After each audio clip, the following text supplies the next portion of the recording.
Starmine.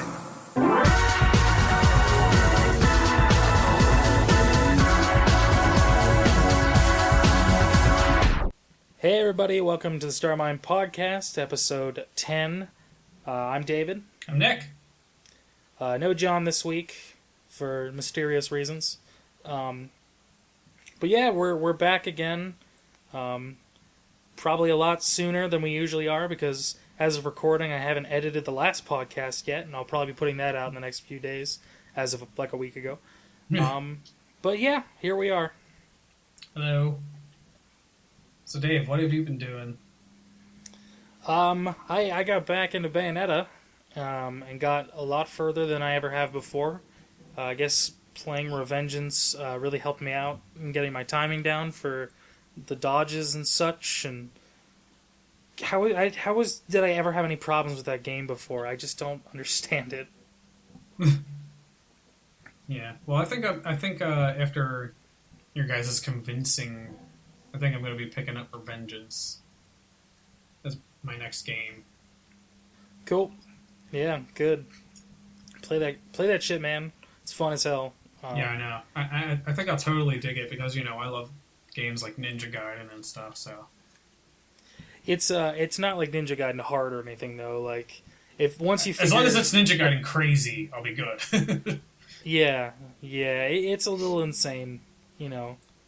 There's a lot of just high speed, high energy action, and that's kind of what's good and what's fun. So how's Bayonetta compare? It makes Revengeance seem grounded. I forgot how like completely insane Bayonetta was, but I love it. It's great. It's like so overtly sexual that it just becomes like non-sexual. Like it's just like completely nuts, and it's great. I love it. Like it does that thing where it's so over-sexualized it's not.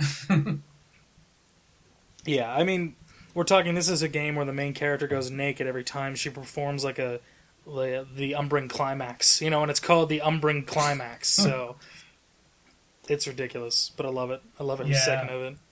It's clearly a product of Japan. And I mean, like, the poses. Like, I don't know what it was, but just recently I've just started appreciating, like, the ridiculous poses that all Japanese games have, and they're all just so fantastic. The one move is called breakdance, and you literally just spin around, like kicking and shooting things in all directions, and then she just, like, poses, and, like, there's a camera, like, shutter sound. It's the most ridiculous thing ever. It's fantastic. Yeah, though. I've heard nothing but good things about Bayonetta, and especially the last couple bosses and the ending or whatever. I heard it's just absolutely bananas and ridiculous and amazing. That's all I've heard. The art is fantastic in it too, like the art style and like the whole thing that like the angels aren't like angelic looking humans, they're like horrible vulture creatures and like weird statue, like semi-organic, unorganic like monsters instead of like good, like, you know, the traditional like hulky man in white robes with big feathery wings. You know, these things are like horrible like bird monsters. It's great. Oh, sounds kind of like Ninja Gaiden almost. By Yeah, the way, if you haven't played Ninja Gaiden, I strongly recommend it, especially since you'll love those fast, crazy games. The two closest things I've played to an actual Ninja Gaiden game is a demo for the Move version of I think it was Ninja Gaiden 3 on the PS3. Oh god. No.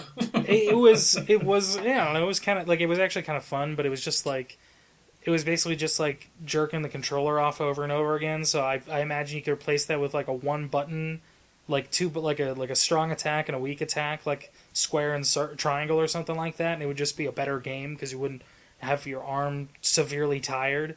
Mm-hmm. But other than that, like I did enjoy that demo, but also I think it's a little bit different. But Ninja, I think it's called Ninja Blade or something like that. Oh yeah. It's a From Software game, but it looked kind of similar, at least art styles wise. It's like more of a cyberpunk-ish Ninja Gaiden. I don't know about that. It's sort of like high technology, modern day sort of thing more than anything else. But with also like, I guess it seems more like Onimusha. That's just like modern day, but also there is like monsters and demons everywhere. Like that sort of setting. I don't know. I haven't played in a while, so I'm not really sure anymore. Yeah, I think you should check out Ninja Gaiden. Ninja Gaiden Black for the original Xbox. I wish I could say Xbox One, but frick, they changed. They made the next Xbox the Xbox One, so I can't call the original Xbox the Xbox One. I have to call it the original Xbox. OGXB. That's what OGXB. OGXB. OGXB. This is the OG XB. But yeah, I mean, other than that, I've been playing. I just bought it yesterday because of Red Letter Media's previously recorded episode about it. Mm-hmm. It's called Invisible Ink. I sent you that link for it, and you said it sounded kind of interesting. It's by the people who did Don't Starve and one other game. I forget what it was, but it's a fun, procedurally generated, turn-based stealth game. But it's early access, which is what you said turned you off from it immediately, like for the time being. Yeah, but it looked really cool. It's really fun. So I was telling you yesterday, I got like it was I kept working myself into a corner like a moron, and you know I kept forgetting my one guy could turn invisible for a turn, and like just like stuff like that. It was cool though. Like I ended up like trapped in a corner with like a automated turret that was on my side, killing the guards, and they eventually destroyed the turret. So it was just like, well, I guess I'm dead, you know. Yeah, I liked from what I saw the isometric style. Yeah, and it looks very 2D, but I think it's actually rendered 3D, just because you can change the camera angle, and it seems to it's either very well done 2D engine or it's rendered in 3D. I haven't been able to really tell so far, just because, as I said, it you can change the camera perspective. It still stays isometric, but it's really it's a pretty smooth transition. It doesn't seem like it would be 2D, but maybe I'm just underestimating them. I have to say, it's actually pretty awesome that you can't tell if it's 2D rendered or 3D. Yeah. I think it says it has a DirectX, though, which presumably makes it 3D. So, But yeah, it's a really cool, like, sort of pop art kind of art style. Really fun game, though. Like, as I was telling you, I ended up, like, breaking into what amounts to a bank vault and, like, stealing... Like, on one side of the building, I was breaking into a bank vault and, like, hacking the computer to open up all the safety deposit boxes and, like, steal cultural artifacts that were worth a pretty penny. And then, like, on the other side of the building, my other spy was breaking into another safe to get corporate secrets out. And then we had to both run back to the elevator, but a guard showed up out of nowhere and killed my one spy that was in the that was stealing the corporate secrets. So it was just kind of like, well, shit. Man, this sounds pretty awesome. It's fun as hell. I mean... I haven't really gotten past the first mission because I keep like screwing up so badly, and I've got this thing. This was my problem with XCOM 2, where it's a roguelike, so there's permadeath and all that stuff. You can revive your people though with like a they call it like a metagel or something like that. Like Mass Effect? Yeah, I think that's actually I think it's called a metagel or something like that. But it's basically just like an injection they do, and a person stands back up after being shot. You know, the usual. But I keep ending up having one or two of them die, or like the first time I actually completed the first mission, I didn't realize that there was actually like an item called corporate secrets that you had to steal. Like, I didn't know that was a thing. But I mean, it's a... I don't know how long it's been out. I'm going to include a link in the description, but... so there's a lot of... I didn't play the tutorial because I just kind of wanted to jump right into it. So I might have missed a lot of things from the tutorial, but there wasn't a very specific, like... I didn't know if you had to, like, hack a certain server or do, like you know, like access a terminal and that would give you the corporate secrets, or like what it was. And so from that, I just had problems. But once again, I didn't play the tutorial like a dumbass, so I didn't know what I was doing. But I've had a lot of fun with it, even though I've only like played one mission or like 5 times. But every time the environment's been different. Usually starts you in kind of the same sort of location, but from there, like I know the one was just like a hallway with a bunch of columns. Then there's a bunch of doors around, and like you have to just like tactically like stay out of the way of the guards, of course, and you have like a stun gun that can knock them out, and you can like steal all their stuff and take their money and stuff. It's a fun game though. This just blows my mind though, with like all these procedurally generating games. I mean, like first with Minecraft and like a bunch of other games, and now like that and No Man's Sky. We're looking at a bunch of games that are pretty much dependent on an algorithm.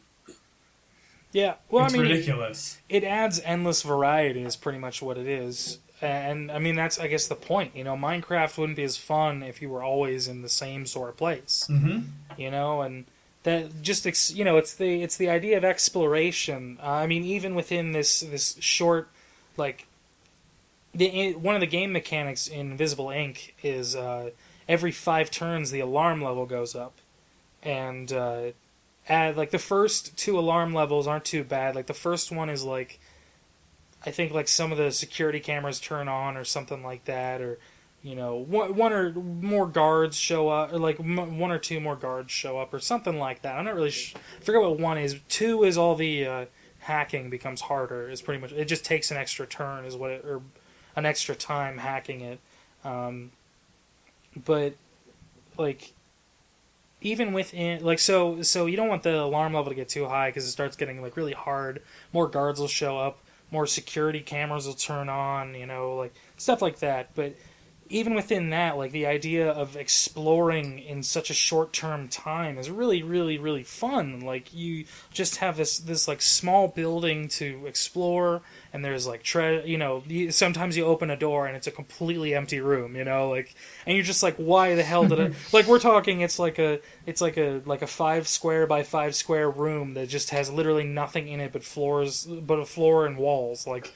Why the hell is this even here? You know, it probably goes back to the procedurally generated stuff. And yeah. I mean, there's nothing in it, and you're like, why the hell is this here? I wasted my time. But, you know, it's still like, it's in the Minecraft, of course, part of the original fun, before they started, like, you know, adding in all the features and stuff was just like, you could explore endlessly. There was just new stuff over the horizon no matter what. And, you know. Yeah. It's still kind of like that, but, yeah. But yeah, that's a really fun game though. It is like $15 or $16, which I can understand if that turns people off from a early access game. But it is the guys who did Don't Starve, and as I said, I think they did one other one that was early access. So they've at least proven themselves reliable to continue development of the game through at least semi-completion. They did Don't Starve? Yes. That probably means it'll be on PS4 as well. Yeah, I think it might be. I think I remember seeing video of it at E3 actually, like a very short clip. Yeah. But yeah, it's fun as hell. Yeah, I gotta try it out eventually. Yeah, I mean, whether right it now, be early access or in full release. Yeah, I mean it's super duper.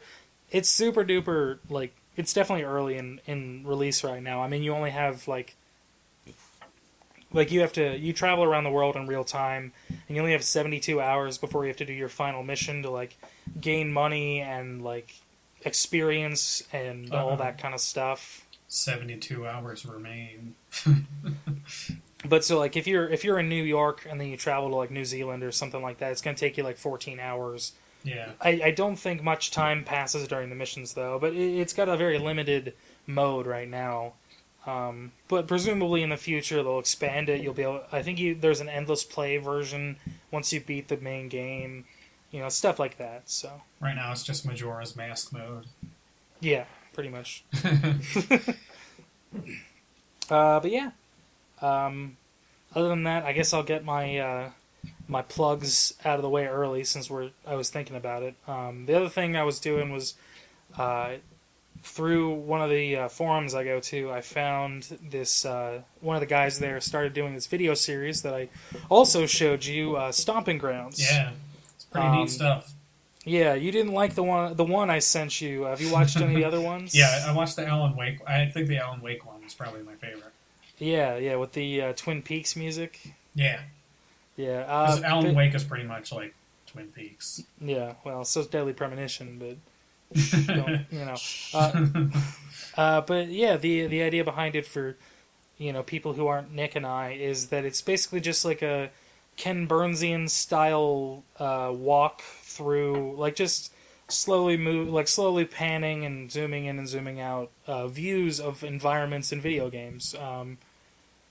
Yeah, they got a few. He's got the guy Muffins, aka he's got a few up right now. BioShock Infinite's in there. He just did Just Cause 2 this morning. Okay. Just a bunch of them. Legend of Zelda, Ocarina of Time is in there. I wouldn't start with that one if you're expecting like regular soundtrack. Neither would I start with the World of Warcraft one until you're really into it, because that one's like 12 minutes long just because there's so much stuff in World of Warcraft. Especially now, after 10 years. Yeah, the Left 4 Dead 2 and BioShock Infinite are good places to start. They're really well done. Yeah, I watched the BioShock Infinite one, and also the Battlefield 4 one, which was pretty good. That one's interesting because, you know, Battlefield 4 is like a multiplayer game, and that he managed to do all that stuff within the multiplayer. Yeah, and I mean, some of it was definitely like, it probably could have gone better than he hoped. But it was still kind of an interesting thing to watch. It was just that one shot of the building, right? Yeah. Yeah, that was a really cool one. That was very different than what the other ones are. But yeah, it's really cool. Once again, I'm including a link in the description, or you can just search YouTube for Muffins, aka or Stomping Grounds, and you should be able to find it. But check it out. It's really cool. He doesn't have a lot of views right now, and not that we have a huge viewership, but, you know, I like to do my part when I find something cool. Every penny counts. Well, every view, whatever. Yeah, every person. He doesn't monetize, though, so there's like no ads or anything. Yeah.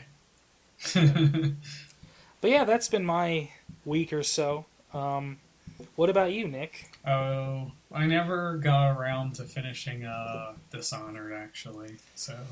That's a shame. Yeah. I am going to get back into it eventually. I was just too much hype for Destiny.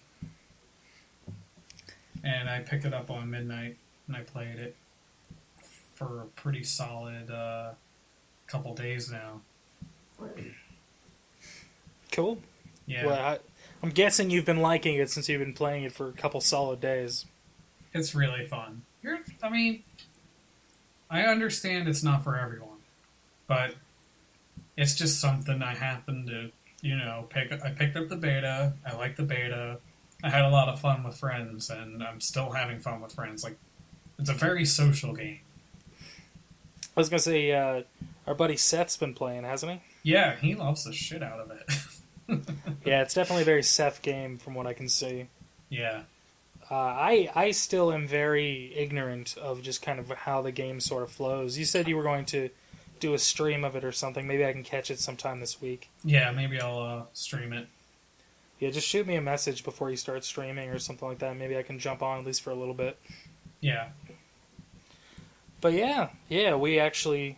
That's no surprise to me that you've been playing Destiny, because you've been talking about it all week. Mm-hmm. But what we've decided to do is, I know Bungie sent out a thing recently that basically said the early reviews will probably be bad for Destiny, but don't listen to them. Yeah, I mean, I did think that was weird, but then I really thought about it, and then I think they're going to be trying stuff that is going to evolve the game over time. Like, the game's not, here's the game, play it, you're done. It's more like, here's the game, there's going to be a bunch of shit, so keep playing it so you see what happens, because it's going to evolve as it goes over time.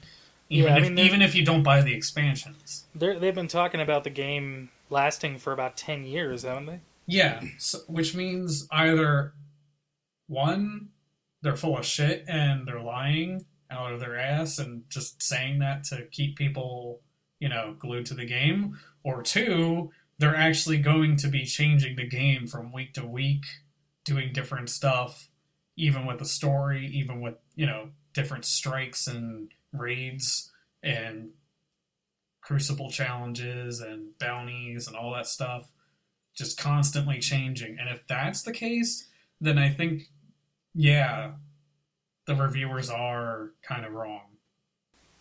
Yeah. Well, what I've done, we've prepared actually something beforehand, if you can imagine that, viewers, listeners, whatever you are.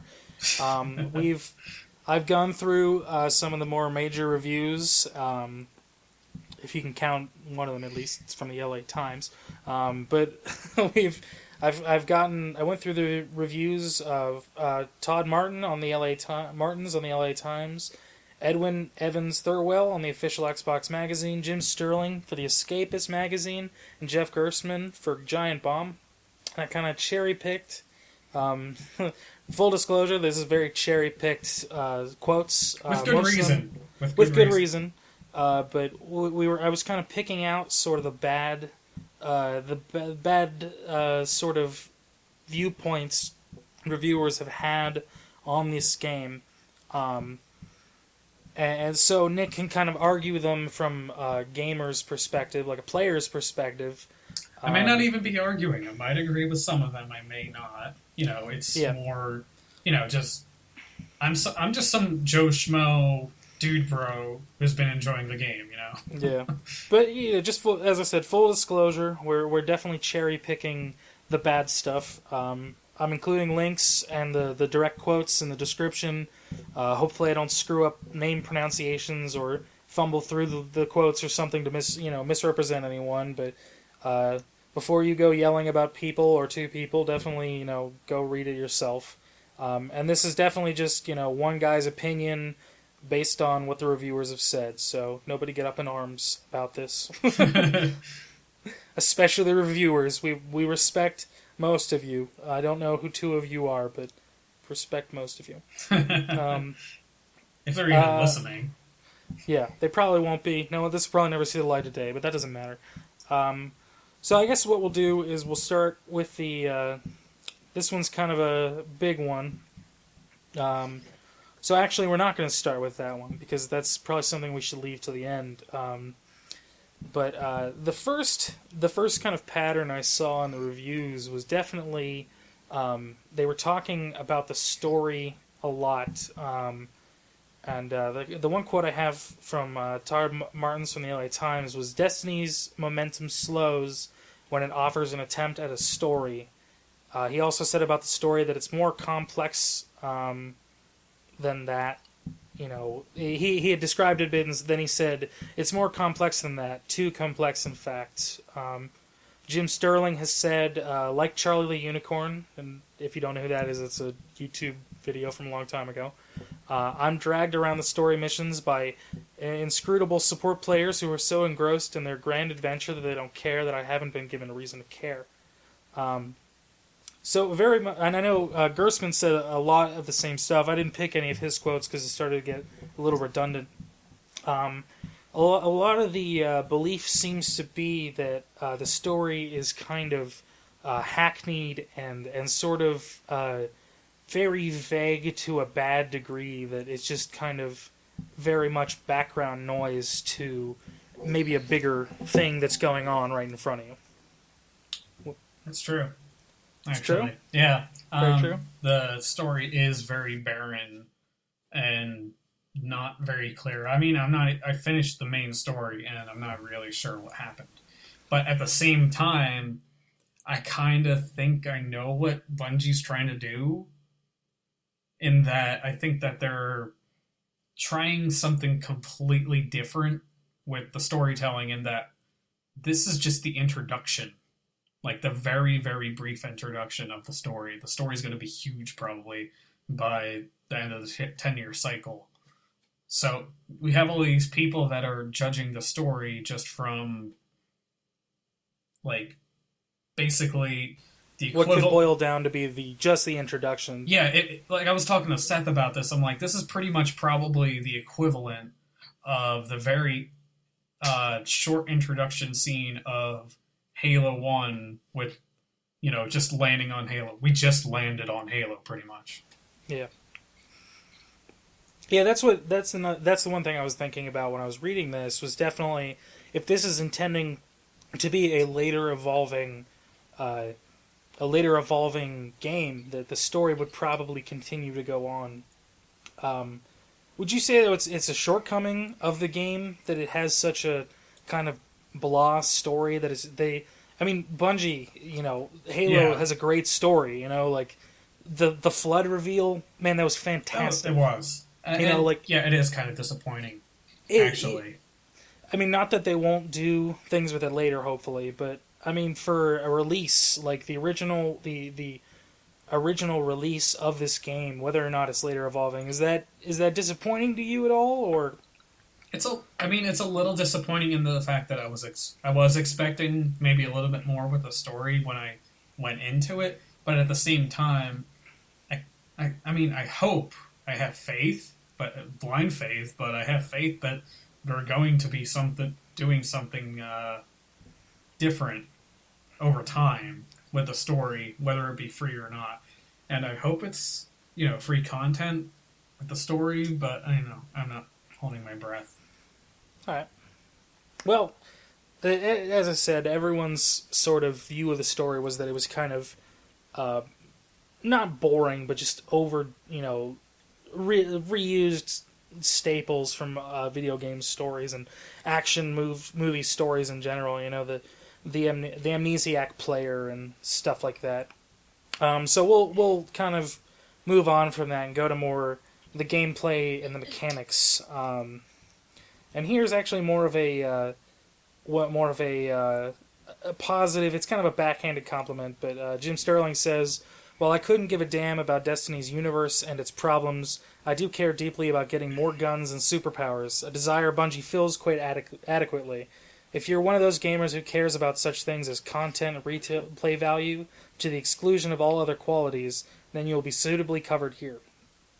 So I guess what he's trying to say is that, well, the story's kind of blah, at least there's a bunch of stuff for me to collect, and that's really fun.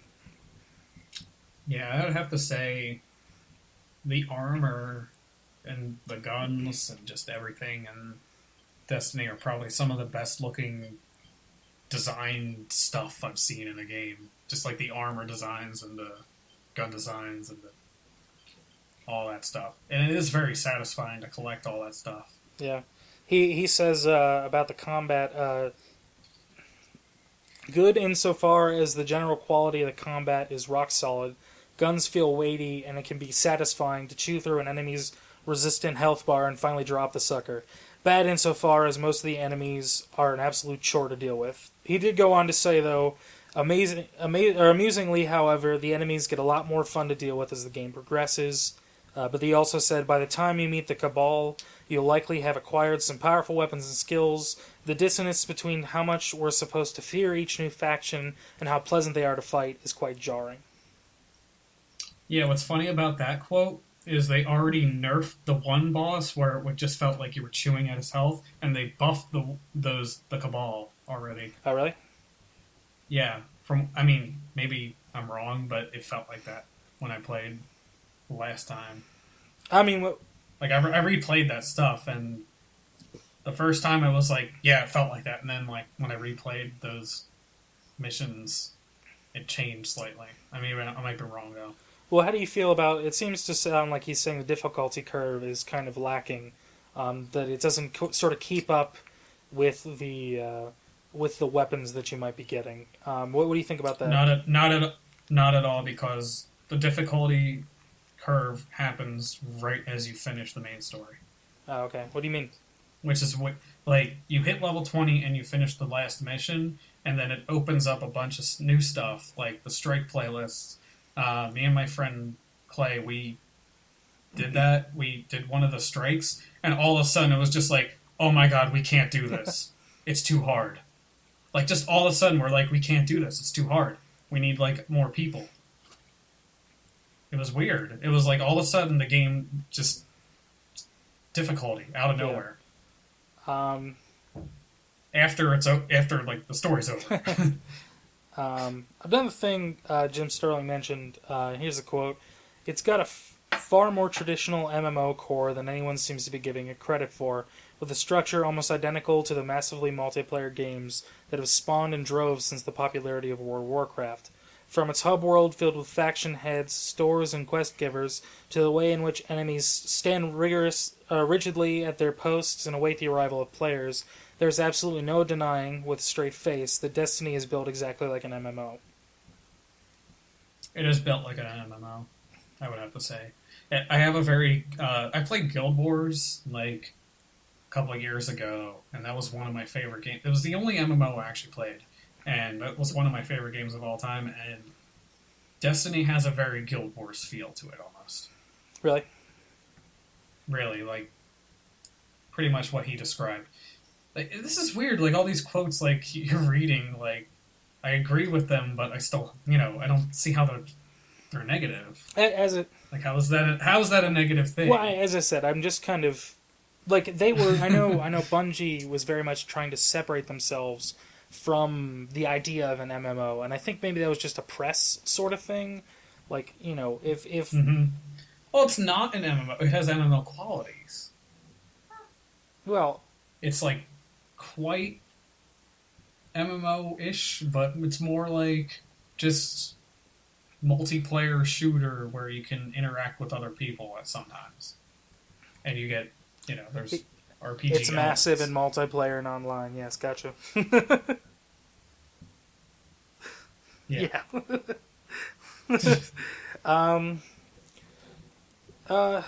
The other thing I got here, obviously, beforehand it's been compared a lot to, MMOs, and they were trying to sort of distance themselves from that. But also you were talking about how they kind of want to distance themselves from Borderlands, which is also another game that was compared to a lot. And I got a quote here from Jeff Gerstmann from Giant Bomb. It says, on the others, the statistical difference between different pieces of loot doesn't make a meaningful difference to the way the game plays. You might find a fully automatic rifle that has a higher damage number than your old one, but aside from some occasional differences in muzzle climb, magazine size, and other small variances, it's the same as the auto rifle you're replacing. Compared with other loot games, which might have lightning firing out of you at all times, or cows that sometimes descend from the heavens to do battle alongside you, Destiny's loot system feels half-baked. I don't know what he's talking about with the, I think he said I didn't play Borderlands 2, but I'm guessing he's using hyperbole, but just the idea that I know in Borderlands the difference between weapons is very, very big. Like, you can pick up one gun that shoots lightning, and there's at least in Borderlands there's a very different feel to each gun. Even similar ones are at least slightly different. Some have scopes, some have, shoot rockets, so on and so forth. Well, first off, I feel like he's slightly wrong about that. I've picked up an auto rifle that was, better, and it felt different, and it did slightly different things. Like in what way? There's that. Well, just, it did more damage. I mean, that's pretty much it. It's a little watered down, but you still feel that it's different. It's a little more streamlined, but I don't see why that's a bad thing. It's not Borderlands. I hate the fact that they're comparing these games to other games. Well, I guess the idea... why does it have to be a comparison? Why can't you just review the game on its own merits? Because how can you review a game without comparing it to other ones? You can. It's very hard. You have to have a baseline. That's what having a objective view and a non-biased view of reviewing it would be, So what they're basically doing is showing their biases. Well, I mean, they're more... And that's extremely annoying to me. Whatever. But I think what he's trying to say is that, except for the different number being subtracted from the health, the weapons don't feel much different from other ones. You know, I mean, that's fine, but I don't disagree. It's infuriating that we have to compare. well, I mean, comparison's not a bad way to review. I mean, It is. It kind of is. well, I mean, you don't compare Half-Life to Doom when you review Half-Life, all right? well, I mean, you could look at the difference between Doom and. I guess what you're trying to say is that you shouldn't take one idea as completely bad or completely good and compare it to a different idea, and since it's different, it's bad. Is that what you're trying to say? Okay, yeah, that's reasonable. I think just from a purely like game mechanics standpoint, he's just saying that it's kind of boring that the weapons don't do anything except for more damage. yeah. But there's a lot of different types of weapons, and they can be modded. And as you get further in the game, past level 20, you get the rare equipment, which has way more modifiers. Like, I feel like some of these reviewers haven't really gotten that far. And that's a genuine possibility. As I said, I'm not speaking for them. I'm just reading the quotes and cherry picking them. I know. We are. Okay, I guess we'll move on to environments. I only really have one quote from environments because this is a purely, oral medium, so it's kind of hard to talk about without specific examples. But I'll just do a kind of general one here. Jim Sterling from Escapist again says the environments are huge and colorful, but also quite sterile and full of vast tracts of nothing. Did he play Mass Effect? Presumably. Like seriously, is it? It's not like as bad as Mass Effect, where it was just nothing, literally nothing at all, but like terrain. Yeah. There's actual stuff that you can like find, and there's loot that you can randomly find like pretty much anywhere, and there's detail everywhere. I don't know where you got that. Vast tracts of nothing. Like, I don't think so. Especially on, like, Venus and Mars, where there's so much stuff everywhere. Okay. I mean, I'm ignorant to this. I thought it was an interesting quote. Yeah, it is an interesting quote. What kind of detail do they put into it? Like, just, what little details? Just describe something. Like, you'll just see, just like the basic, detail, like, you haven't played The Last of Us. I've seen a little bit of The Last of Us. Like, are we talking, like, I know, so, like, Venus is like a blown out colony, isn't it? So yeah, there's like a city, there's an entire city you can go through on Venus. And I'm guessing it has, like, the leftovers from a destroyed civilization kind of stuff, like... Yeah. There's this building you can go through that's like a blown-out library. Paper strewn about. Yeah. Little. Are we talking like? I'm guessing we're not talking like Half-Life-esque, where just like everything down to everything on everybody's desk is movable. We're just more like. No, more like general decoration. I guess. What was the level of general decoration? Pretty decorated. I wouldn't say there's a single area where it feels like, oh, this is boring to look at. There's more than just like the terrain. There's like things to interact with that aren't just like tools of war, like set up chest high walls or something like that. I know there's not. I didn't even think about that. No, I mean I'm not saying there's like chest high walls because I know it's an FPS, which is. But no, I mean is there like? Does it make sense that this stuff is there? That is there. I mean, or is it just like you said? Like Mass Effect was a lot of you were basically in a rock canyon on different planets, and there was some detail here and there, but it was a lot of kind of barren walkways and metal chest high walls and like broken out buildings that don't make sense but are just chest high walls. That kind of stuff. Is it more towards like fine detail, or I mean, like, does it have just some broader detail than that, I guess? I think that kind of goes back to the story, unfortunately. And I think there's some details people maybe haven't picked up on yet, or I don't know. No, I'm not talking about. I'm not talking about like background story. I mean, just like physical decoration. Like if you go, like you said, there's paper strewn about, but is it just like another texture layer, or is there like actual like books on the ground that aren't just like in a pile in the corner, or like what? I mean, you can't pick them up or anything, but I wasn't expecting, but you know, like we've definitely gotten to a point in the ability to generate environments that like you can have like, you know, maybe static decoration, but like as you said in the library, is there like stacks of books places, or like I'm guessing they have like bookcases that are like are any of them like knocked over in the middle of the room or anything like that? Yeah. Okay. What about like a librarian's desk with like a computer on it or something like that? Or I haven't seen anything like that. It's more like I don't know. Well, I guess let me put it this way. General. Let me put it this way. Is it more? Have you seen the new Total Recall? No. Okay. Trying to think of a similar movie.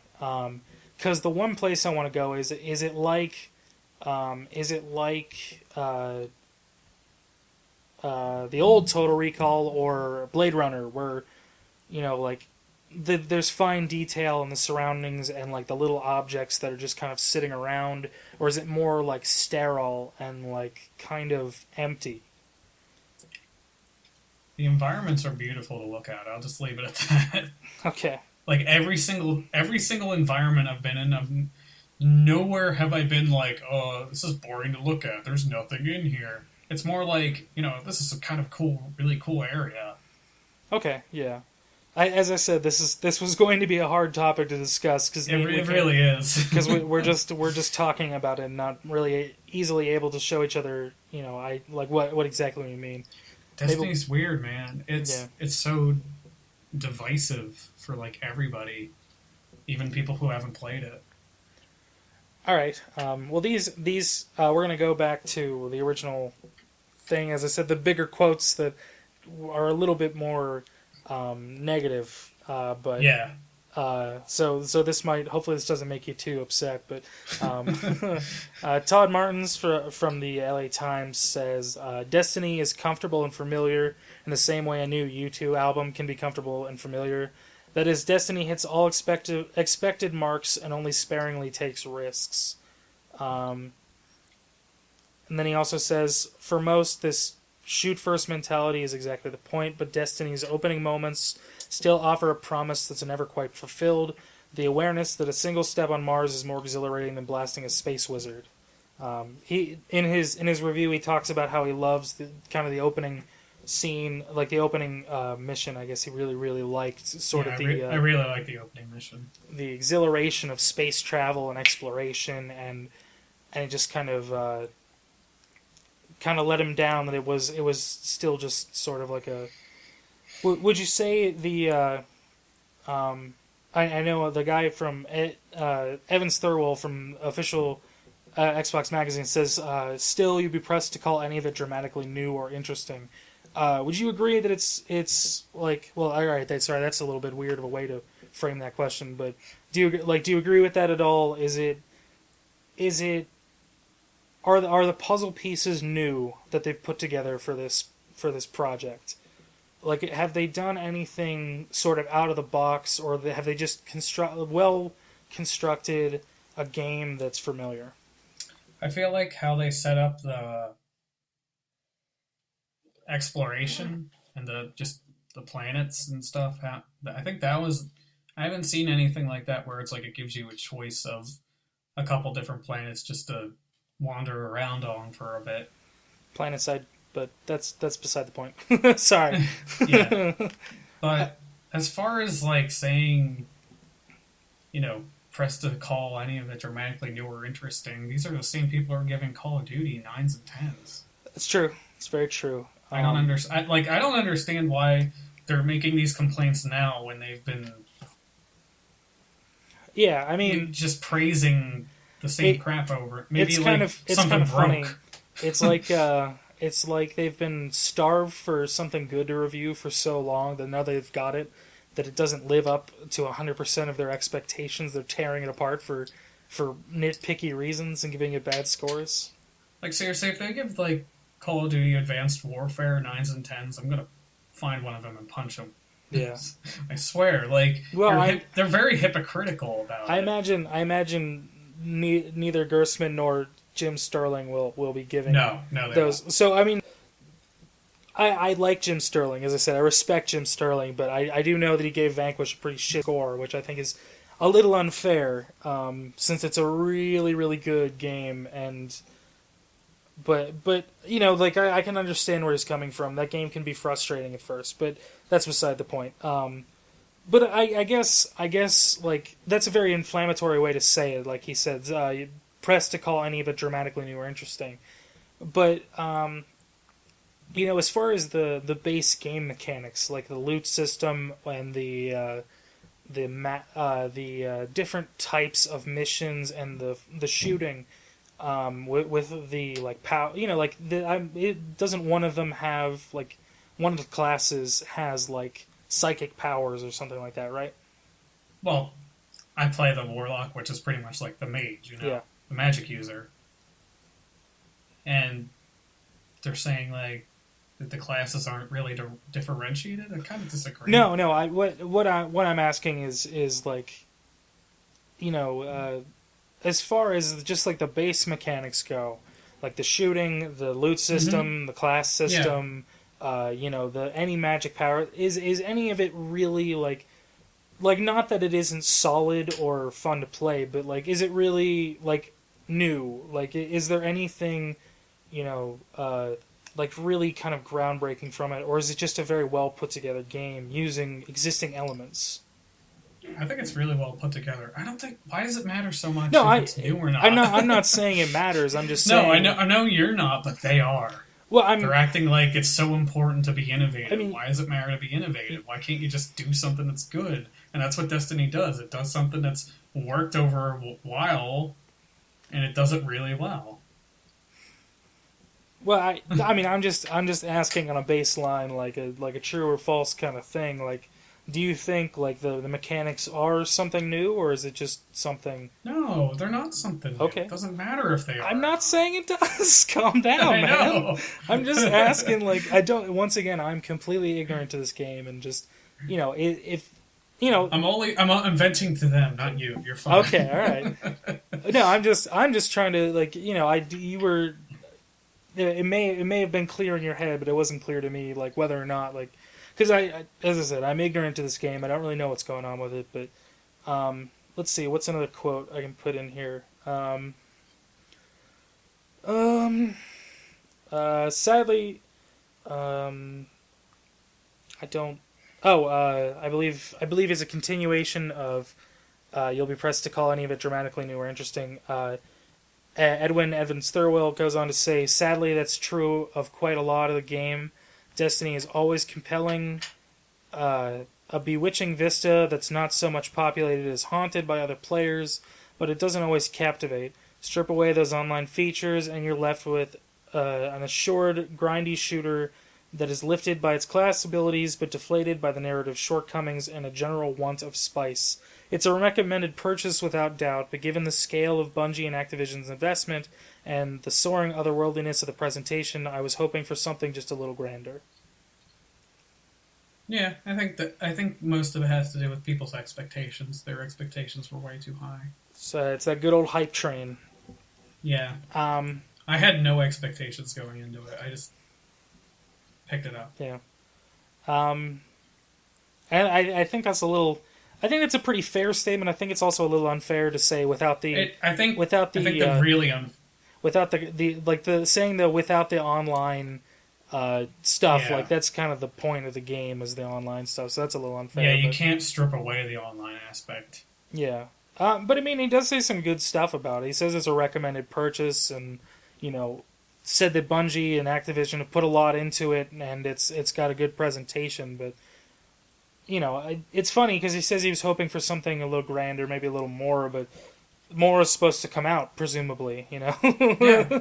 So There's going to be more. yeah, I hope. yeah. I guess the last quote I have here is from Jim Sterling again, of the Escapist. Destiny exists in the shadow of multiple games, taking a little from each and doing nothing truly remarkable with any of it. It's a prime example of how the nebulous concept of content can be used to puff up a game without adding anything to it. There's a ton of stuff in Destiny. You'll never want for anything to do, but it's terrible at providing motivation to do any of it. I think that's a little bit more going back to the story again. Jim Sterling's very, very opinionated on consumer advocacy and like making sure that you get a good product. So that may be a little just kind of in his wheelhouse, speaking on his soapbox kind of thing. But do you think? I must feel like. Go ahead. I feel like that what he said about taking a bunch of different things from separate games and not really adding to it. The same could be said about Uncharted, but Uncharted's fantastic. Well, Uncharted also had had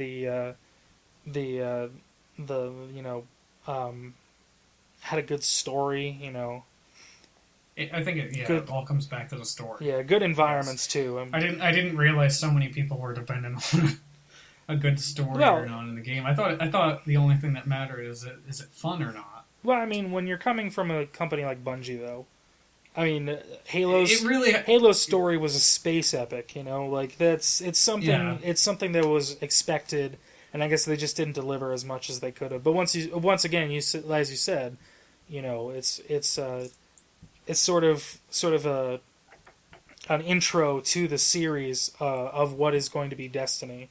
So I think you're probably right that it's probably just like an opening view of the world. They're kind of providing you with an intro to all the factions and alien races and the planets and the environments, so on and so forth. Yeah, I mean, the last thing in the last cutscene is like something along the lines of it's only just beginning. Oh, okay. So I'm really confused about the story. Okay, let's not mince words. I'm one of the. How about we one of the many. How about we do this and we'll do kind of like a wrap up where you sort of along those same categories that I had for the quotes. You'll kind of say your piece about them as just a player. How about that? Yeah. All right. So go ahead and start with story like you were doing. Just basically with the story, I don't really know what's going on either, and that is one of my complaints. However, the story obviously isn't really even developed at this point. This is just like it's like the ground zeros of story. Like with Metal Gear Solid 5, even like ground zeros, people were disappointed with that because of whatever, the price or whatever. There was so little story in that, but I feel like Destiny is like trying the same thing, but like on a much bigger scale, and that's what's upsetting people. Okay, that's fair. How about basic gameplay and mechanics within the game? The gameplay is fantastic. I would have to say that's like really what saves it. Is the gunplay is extremely satisfying, collecting loot's satisfying, exploring is fun. Although like it's not as fun with just like the basic patrol missions. It's more fun when you do it for the first time, getting to that planet. How's the mission variety? I think it's fine. There's this one mission where you use a sword and it's awesome. Yeah, I know the one thing I was seeing in the reviews also was they said it was a lot of samey sort of missions that it was sort of fight through waves to get through to point A, hold off waves while something happens, and then get to point B. The main story missions are repetitive, and then you do the strikes, and then you realize that that's not as repetitive. Yeah.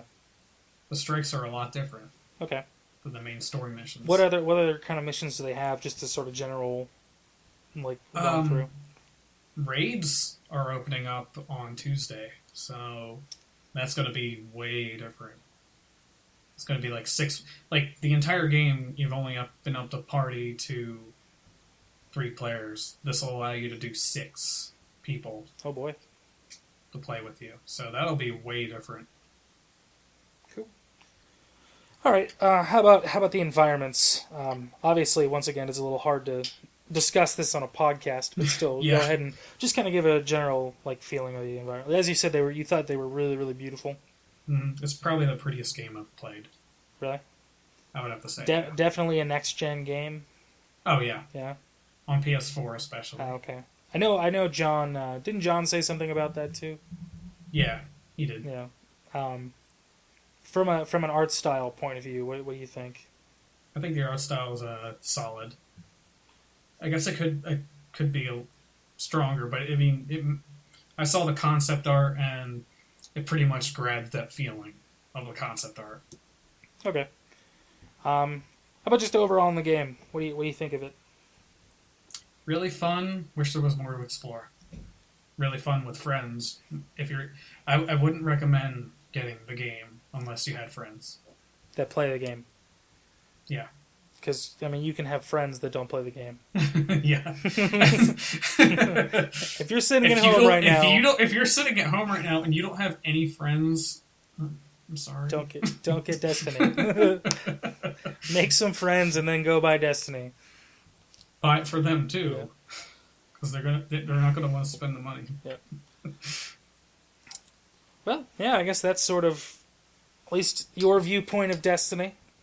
Yeah, I hope it wasn't too volatile. Yeah, no, you were fine. You were getting a little annoyed there at the end, but rightfully so. I guess. I just get annoyed at any reviewer pretty much, even if it was like a positive thing. Yeah, because they act like they're not biased, and they clearly are. Well, I mean, there's always the thing about reviewers is you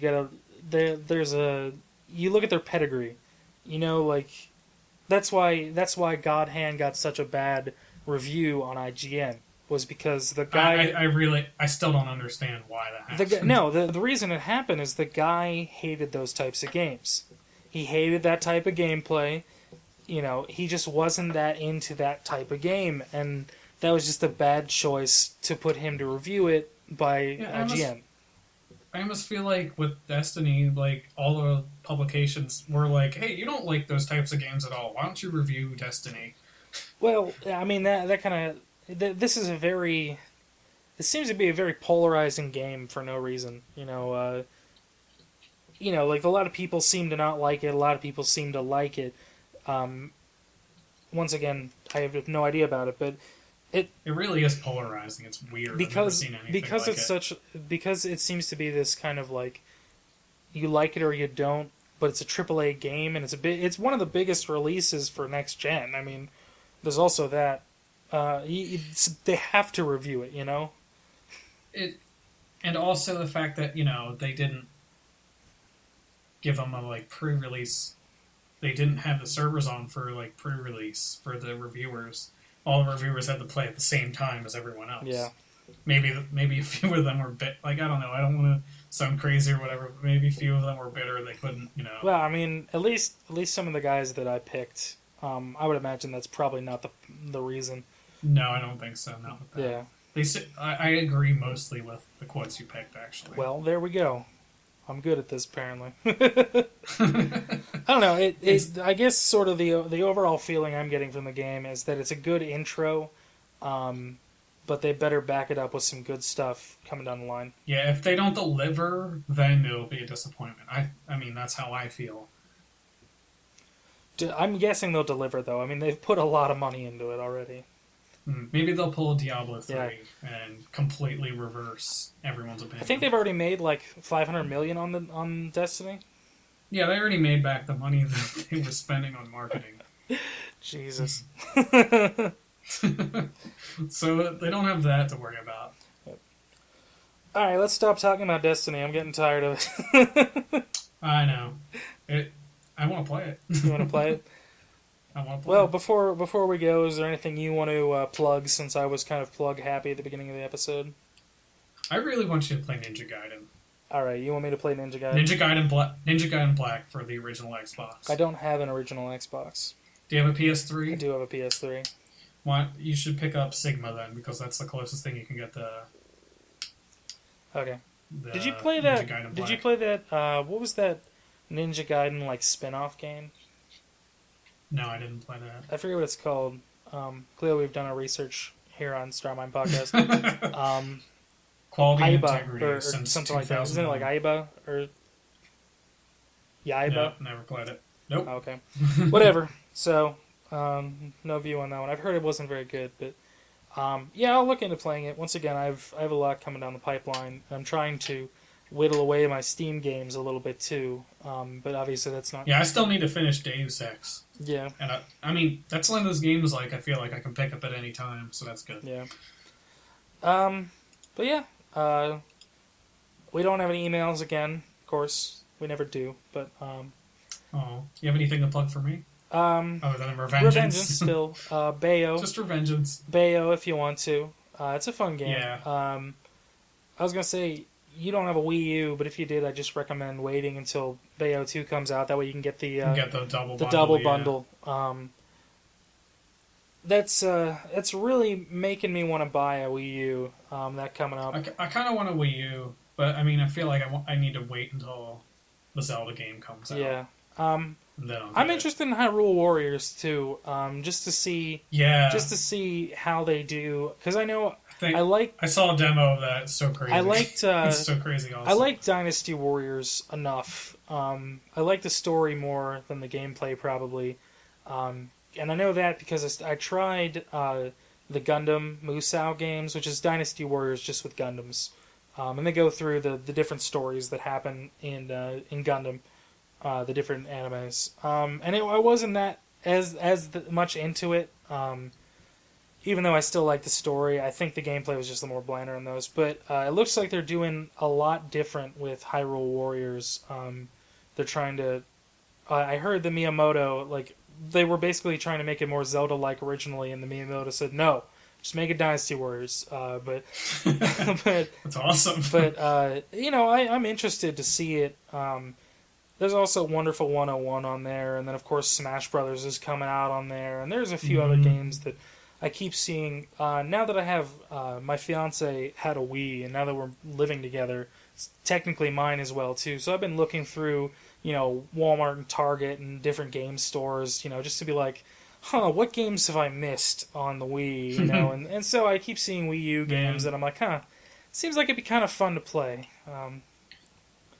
Well, I feel like picking up a Wii U would be a good investment for me because I've missed out on 3 generations of Nintendo, and I can download all those games off the eShop and stuff like that. Yeah, this is a little anecdote, but it really kind of chapped my ass a little bit. But I was in a game store. It's called The Exchange. They sell movies and music too. Yeah, you told me about but I was looking. I was just looking pretty briefly. My fiance is trying to get into a more sort of adult game. She tends to like the Lego games and some of the other the Harry Potter games and stuff like that. And I was thinking maybe she'd like to play she was maybe find something a little more transitional between the two. And just give her The Last of Us and watch her emotionally break down. Yeah, she'd cry. She'd definitely cry. But I was looking through the Wii games, and I came upon a Metal Case Metroid Prime Trilogy. And I went, ooh, that looks really cool. There you go. And it was turned to the side, so I couldn't see the price. I called the guy over. I was like, hey, man, I just want to know how much that is. He turned it around, and I was like, oh, it's $80. And I went, whoa, okay, never mind. Wow. So then I went over to the GameCube games, because of course the Wii is, backwards compatible. And I was looking, and I saw Paper Mario 1,000 Year Door, and I was like, oh, that'd be funny. $45. I was like, what? Smash Brothers Melee. That was $45. How does Nintendo get away with that? No, it's all secondhand games, so that's what the going price for it. And then it was Ocarina of Time for the N64 Classic on the GameCube one, $45. What was it? Fucking Twilight Princess was $46. It was getting ridiculous. I kept seeing all these things, and I was like, oh, holy crap! I don't want to spend that much for it. I want it. I can't get it. And then I went to a bookstore. It's the Half Price Books. They're another sort of secondhand sort of shop, but they have a small video game section. And I was looking through theirs just because sometimes you can find some weird, kind of cool stuff. And right in their locked case was Rule of Rose. Have you ever heard of Rule of Rose? It's a No. PlayStation 2 survival horror game that it was brought over by Atlas. That was right when Atlas was like just starting to import like everything good. And I remember walking by that game and thinking, "Oh, that sounds really cool." Like literally 20 times. It was in the Best Buy, and John and I used to always walk through there, and I'd always think, that sounds really fun. I should buy that. And then just, I'd pass it over. It was like $40 to begin with, and then it went down to like 20, and then it just disappeared forever. So I walk in, and I see this game. I want you to guess how much it was. $85. $100. Jesus. And I went, what? Like, what? How are they doing this? And oh my gosh, I was pissed at myself for never having bought it. I think I saw some video of it somewhere along the line. It looked really fun, but I probably wouldn't have played it, but it was just kind of like, I could have, if it's worth $100, it's probably worth, it was definitely worth 40, so should have just sucked it up and bought it, but no, of course not. Yep. Sorry, that's my rant on how every game that's awesome and I want to play now is too expensive. Yeah, that's terrible. Oh, man, $45 for Paper Mario: The Thousand Year Door. $80 for Metroid Prime. Though I was thinking about that more, and like 3 games for $80, that's not too bad, They should remaster that for the Wii U. Yeah. Well, anyways, that was my rant. Sorry to go on for like 10 minutes there. It's fine by me. All right, so you got nothing else for me? Nah, that's it. All right. Well, as I said before, we didn't get any emails, but you can always email us at StarminePodcast@gmail.com. We'll always, we're always open for emails. I guess if you want to email us, like, your opinions of Destiny, though no one will probably do that.